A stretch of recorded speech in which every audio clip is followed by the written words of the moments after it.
Plainte de femme, pleine, mère, cambrure, rondeur, texture, réel buissonnier dans la nuit infusée, ne sont que démence et chaleur et chant qui éternisent l'amoureuse. Féminine imposture, le corps décousu sur les sableries du ventre, à faire, à fondre, à fendre, à vouloir tout voir derrière les idées closes, les mille pattes du plaisir. Qu'il est amer encore ce cœur, dans les larmes de bonheur séchées sur les joues de l'amoureuse, heureuse de tous ses membres portants, de toutes ses poteries molles, de sa peau savoureuse et ombreuse, de ses recoins enciellés, de ses airs herbus, herbeuses. Toi, le grand prestidigitateur qui fait paraître et apparaître et disparaître. Toi, le grand étonnementeur, comme un bruit de battement d'ailes dans un songe, ou sur un lit, ou dans le creux de l'oreille cassée. Toi, le grand manipulateur des parties vertueuses du corps de la femme. Me diras-tu enfin ce qui nous rassemble ici sur des lèvres de porcelaine vivante, encore toutes chaudes d'une cuisson accélérée dans les hauts fourneaux? Saurais-tu me dire qui nous lie ici dans ce lit plein jusqu'au bord de reflets de lune? Mère mémorable en moi toujours, où s'élaborent les amours à miel, où vont se fracasser les fraîches lames d'écume volante sur la pâte de verre pilée des gestes dépliés. Il faut laisser ce qu'il faut d'espace à la bouche de la femme et de structure au corps de la femme qui n'aime que l'amour pour lui permettre de faire son travail utile, de laisser sa beauté imprégner le corps de l'homme pour le doucir. La grâce d'un corps qui aime et le milieu du corps où l'orage menace, l'amour d'une femme qui aime et la langue qui mène le rituel entier. Un corps sans cœur, sans reproche, sans empreinte, une bête toute blanche, impatiente, qui lèche, qui fouille, qui mange, qui officie. Femme muette et chaude, partout où l'amoureux froisse sa chair, partout où l'amour irrigue, innerve.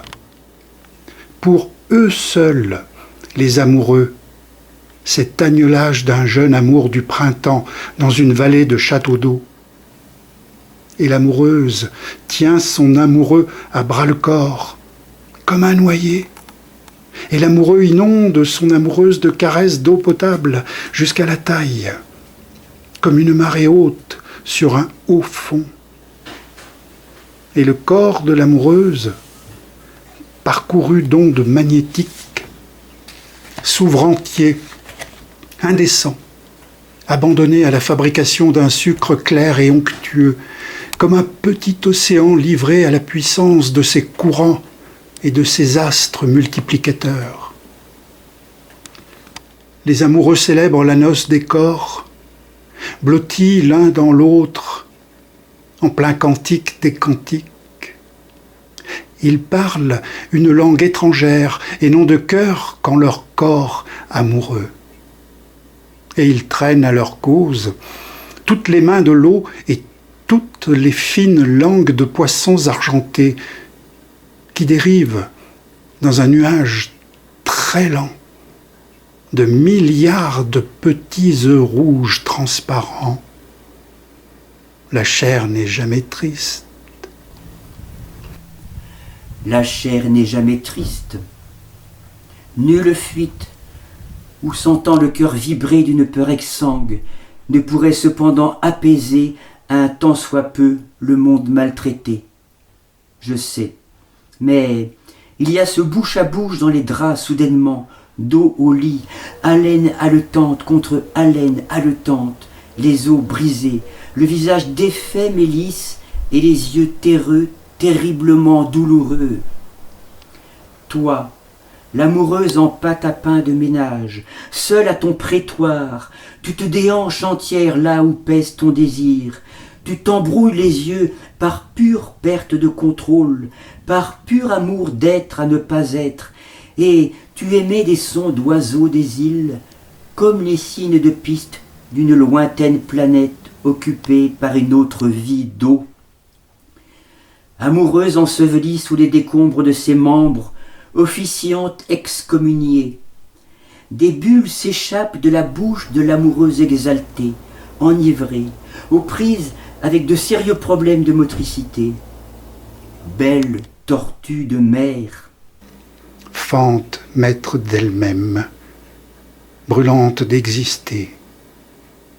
Qui pousse en toi ce très grand cri de femme escarpée au seuil d'une terrible avalanche? Qui? Quelle splendeur de te voir ainsi rapiécée de tous tes membres saints! Quelle nuit de savoir que bientôt tu ne voudras plus de tous tes membres portants! Et ce très haut cri, tout à coup, qui signifie que tous tes membres ont perdu la tête, qu'il y a péril en ton ventre où se creuse la fièvre insidieuse.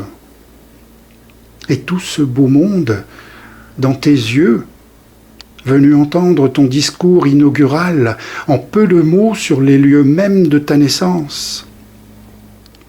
Tout ce sens interdit qui se livre de lui-même aux autorités clés en main, à l'époux aux mains saillantes et sauvages. On dirait, de loin, qu'ils se font du mal, qu'ils luttent, qu'ils franchissent les limites de l'interdit, mais de près, on dirait qu'ils donnent dans la facilité en posant les gestes qui sauvent, qui consentent au bonheur apparent. Mais de près, on dirait qu'ils donnent dans la facilité en posant les gestes qui sauvent, qui consentent au bonheur apparent. Il me vient ce très long cri de l'âme qui ne crie plus depuis longtemps, comme des ailes d'ange rangées dans un placard.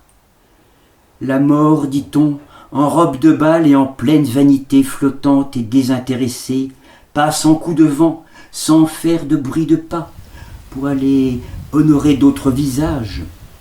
Et pendant ce temps, la mer, en dentelle d'écume, enfante au loin sur d'autres berges, d'autres amoureux nus comme un murmure, d'autres écheveaux de varech bleu qui lavent l'eau, d'autres coquillages torsadés qui vivent comme des vivants de l'ancien temps.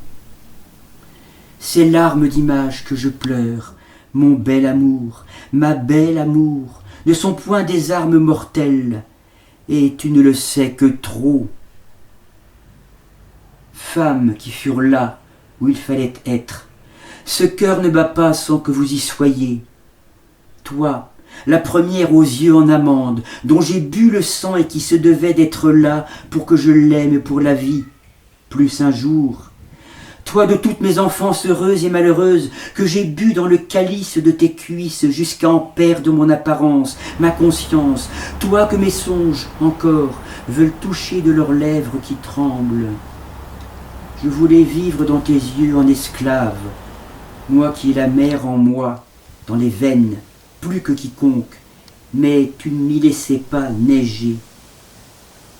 Aujourd'hui même, en ce moment même où mon sort s'avoue, ta présence est éternelle à jamais, pour toujours, et je te voue de mes mains d'or chaud une caresse infinie.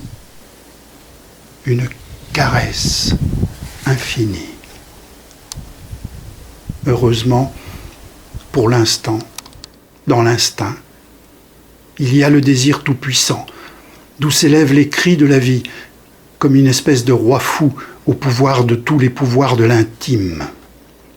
Il y a ce désir qui nous aimante sous les robes décolletées du plaisir, dans les sons et lumières des châteaux de chair qui nous brûlent les yeux de leurs ombres, vastes formes érectiles, sueur chaude aux endroits sombres, bouche de toutes sortes aux salives distinctes et distinguées, attitude positions, postures et mouvements qui s'alimentent à nos cerveaux de mer, captures violemment douces, éclairs dans les yeux, cris de nulle part en forme de voyelle, en usage dans la langue française.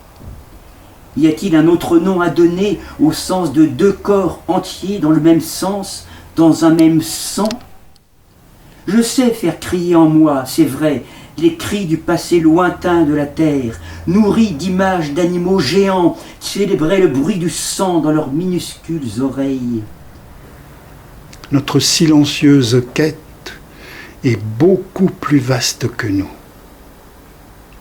Je reviens sur terre, devant moi, et je cherche une arme pour me défendre, une arme que je n'ai point dans un tiroir de ma commode, et je découvre une femme douce pour me donner du cœur au ventre, qui rend toute dignité admissible et tout désir possible. Jean Charlebois, Chambre de femmes.